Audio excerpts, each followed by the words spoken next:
In 2001, Dr. Peter Pronovost introduced a simple checklist for inserting central venous catheters. Now, doctors certainly knew how to insert central venous catheters, but Dr. Pronovost's checklist is credited with saving thousands of lives. Why is that?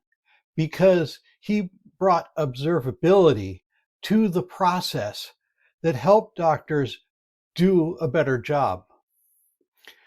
Observability or transparency is becoming super important in our new world where AI is involved in everything. We know that healthcare data is already starting to flow all over the place. And we also know that people are using AI in healthcare. We might have an institution, say Hospital A, that uses AI to extract some data from a document. It can then share that data with a number of other institutions downstream that can use that data effectively. But if they don't understand that the data came from AI, they may be taking on risk using that data that's not acceptable. So what we really want to do is make it possible for everybody downstream to understand that data has been in some way affected by AI. This is the work that the AI Transparency on FHIR group has been looking into. And we've been focusing on 4 use cases. That first use case is really that problem of, okay, we have some data, it's gone through some AI, and it's going to be used downstream, shown to a user. We want to indicate to them that it came from AI. The second use case is looking at being able to filter data that has been touched or informed by AI. It all depends on the downstream use case that you're going to use it for. In some situations, it is perfectly acceptable to use that data, such as I'm doing a population health query, and if I'm off by a couple of percentage points, it doesn't matter. But if I'm doing bedside care, it could matter a lot. Also, if I'm doing training of models, I really don't want to train those models on AI-generated data because then I can end up in the feedback loop and the degradation problems, right? The third use case is, what if I find that there was a problem with an AI that I've been using for a while? How do I identify the data that AI has touched? And similarly, the final use case is, what if I find that it's not necessarily a problem with the AI model, but with the way I've been interacting with the AI, the prompts that I've been giving it, how do I find the data that might be affected downstream? So we took a look at this and we started to understand that there are a couple of levels here. And the first level is just knowing it has, say, an observation been generated by AI. And we're recommending in the implementation guide that you use the meta security tag to show this. And this is a security label that is defined in FHIR that you can put on any resource. You can also specify this at the element level. So here what we have is a diagnostic report. Most of the diagnostic report was not generated by AI, but AI did come up with a suggested conclusion code for this diagnostic report. And so what we're doing is telling it at the resource level that it needs to look for inline labels which could exist on various elements within the resource. So this is great. This gives us kind of a first level of observability, just the indication that AI was involved. But it doesn't tell us anything about the AI or how it was used, or if, say, a human was in the loop. So in order to do that, what the implementation guide is recommending is the use of provenance. So a provenance resource can be linked to any resource. That resource having the meta security tag on it can indicate that you might want to look for a provenance that's an AI provenance. And the AI provenance then can point to a device which gives you more details about the AI involved, and a document reference. Perhaps the document reference contains the model card of the AI, which is model card is an industry standard for how we define information about models. Or it could contain, say, the prompt that was given to the AI or any other data. And then if a human was in the loop, the provenance can list that human as an additional author on this particular resource. So we've worked hard to build this AI transparency on FHIR IG. We just went to ballot recently and are resolving the ballot comments now. We appreciate anybody who wants to get involved. You can take a look at the implementation guide here, and you can find our Confluence page. But this really only starts to answer one part of the problem. There's another part of the problem, which is what about process? We now have a way to potentially give transparency to AI's involvement in data. But in this new world of agentic AI, we're going to see agents doing all kinds of things, right? And we need to be able to communicate what they're doing. We need to be able to communicate about what they propose to do. We need to allow them to coordinate and actually track the actions that they're doing. And then we need to be able to record and audit what they have done. Luckily, there's a new group that's just joined HL7, the BPN Plus Health group has joined HL7, bringing in the BPMN standard and set of standards around that that come from OMG that help us model processes. These standards allow us to actually talk about processes that are going to run, actions which are going to be taken. So we can combine the BPMN standard with FHIR in new and interesting ways. For example, we could have a FHIR care plan, which has a set of activities, and each of those activities could then point to a document reference. And the document reference can include the BPMN, which is generally expressed in XML, that can automate that process. If we do that, we can have a set of AI agents write up a care plan. We can then have a human review those care plans, right? Looking at the BPMN processes within the care plan. Then they can deploy those automations to be run on various different systems which can work together. And all of this can be tracked and audited appropriately. So let's look at that in action. I want to introduce you to Jane Smith. Now, unfortunately, Jane recently slipped in the bathroom and fractured her hip. She needed to go to the hospital. Luckily, she's okay, and she now needs to be transitioned to home care. And the home care agency needs to create a custom care plan for Jane. So let's look at that. We're going to look at admitting Jane, pulling some of her data from an existing FHIR server, writing a customized care plan for Jane using a set of experts, visualizing that care plan, creating automations based on the activities within the care plan, deploying them, and then seeing them run in action while the AI monitors. So let's jump in and take a look. First, we're going to see that there is no Jane Smith in the list of patients. So we need to go over and we need to tell the system that we're admitting Jane Smith.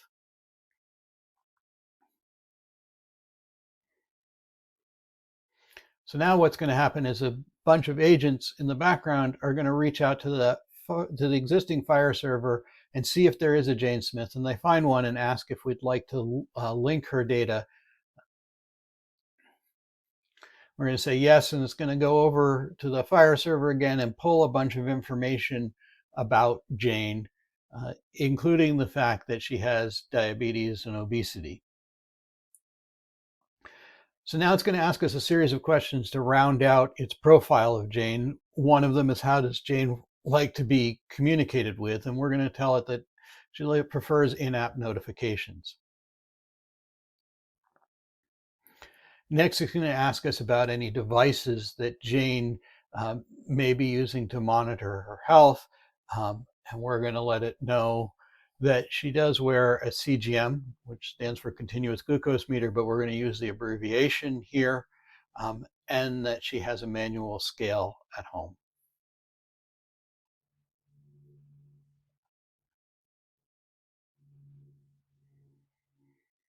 Next, it's going to ask us what for Jane's goals are. Whenever we're talking about a care plan, we always want to consider what the patient's goals are. In this case, we're just going to give a simple goal that Jane would like to lower her blood sugar.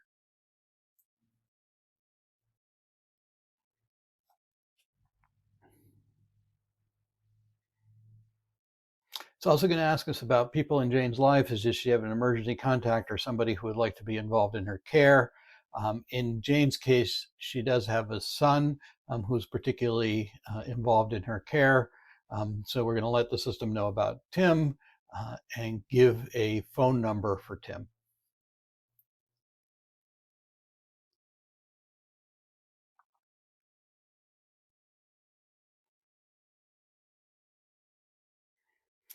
So now the system has all the information that it needs to start building out a care plan for Jane. So let's go back and just quickly touch base on where we are. We started the admission process for Jane. That fetched some existing data from a FHIR server, and then it asked us a bunch of questions in order to round out the profile of Jane. And now we can go in and create the care plan. So what's going to happen is that the care plan agent is actually going to interact with a series of expert agents, including a diabetes expert, an obesity expert, and a home care expert, to write a care plan for Jane. Once it's written that care plan, it's going to convert that to a FHIR care plan resource, which will contain the set of activities. And then it's going to use another expert to create diagrams of those activities and display those to the user in a way that they can easily see them. For example, this first activity is monitoring Jane's glucose and alerting if it's over 190 for an hour. But we happen to know that Jane's glucose does tend to run a little bit high. And we don't want to overload people with a lot of alerts that aren't necessary. So we're going to ask it to change the first part of the plan to only notify her and her son if her glucose, and misspelled glucose there, but that's okay, the AI doesn't matter, is over 200 for 2 hours. So now the system is going to go back and it's going to rebuild that care plan for Jane. It's going to consult all of its experts in case there's cross-expert dependencies. Then it's going to regenerate that FHIR care plan resource, redo the diagrams, and show it to the user. So now we can see the new alert is only going to happen if it's over 200 for 2 hours. And we can see that there are a bunch of other activities in here for Jane's care. In particular, this last one here is a home visit that a nurse needs to go to her home and answer these set of questions there. So we think that this care plan is pretty good. Now we can go off and it can start creating the automations to run the activities within this care plan, and those automations will be deterministic in nature. So we're telling it looks good and go ahead and create the processes. But before we do that, let's just jump over to Trizotech and see that there's nothing's been deployed here in Trizotech. Trizotech is an engine for running these kind of automations. So we're going to tell it to go ahead and create those processes. that's going to take a little while. It's going to go off and run that in the background. But let's just review, okay, where are we at? We brought in the patient. We wrote a care plan. We used a series of experts to write that care plan. We talked to the diabetes and obesity expert and the home care expert. We didn't talk to the hypertension expert, which will become important in a moment. Then we visualized that care plan and asked for a change in it and got that change done. And now it's off creating the processes. And we can take a quick look at the care plan resource itself. This is just part of the care plan resource because the full FHIR care plan resource doesn't fit on the screen. But you can see that we have the care plan. We have a list of activities which are within that care plan. We have the home visit there, right? We have the visualization, which we happen to be using Mermaid to do. And then we have the BPMN XML, which we've put within the care plan here. It would be in a document reference in an actual implementation, but this is just a demo to show you how it could work. All right, so now it's off and creating those processes, and it's going to deploy those processes to Trizotech. And we can come over here and we can see now that there have been processes added.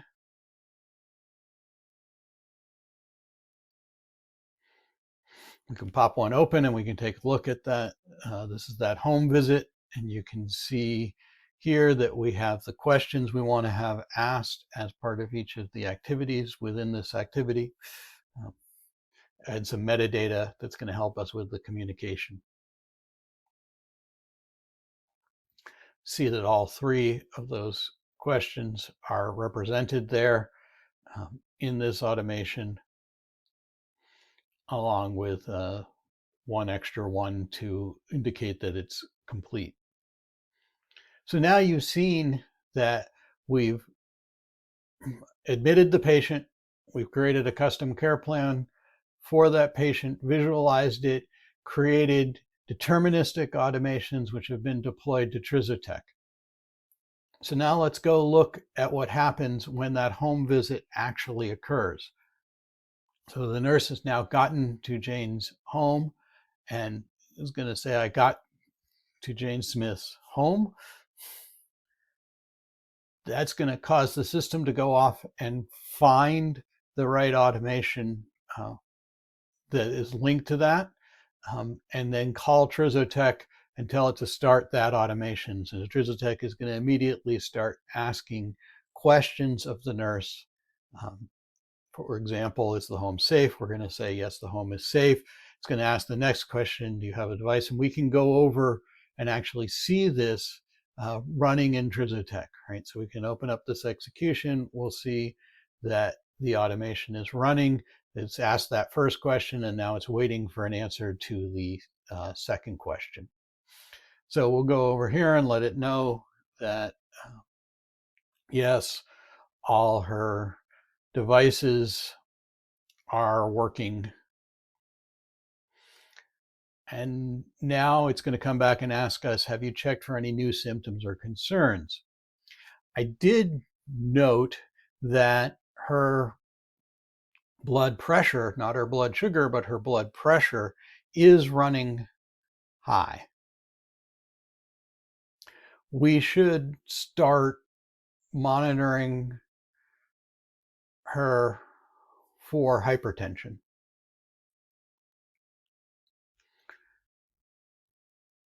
So that completes the visit. But you notice in that last comment, I mentioned something about hypertension. Now the system has been monitoring what's been going on, and it sees that statement. And now it thinks, okay, maybe we need to suggest a new care plan. And this new care plan needs to consult the hypertension expert. So it's going to go back and it's going to recalculate the care plan. It's going to recalculate the FHIR care plan resource and the diagrams, but it's not going to put this into place right away. What it's going to do is let the care manager know that there is a potential new care plan suggested for this patient, and give the care manager the option of reviewing that care plan.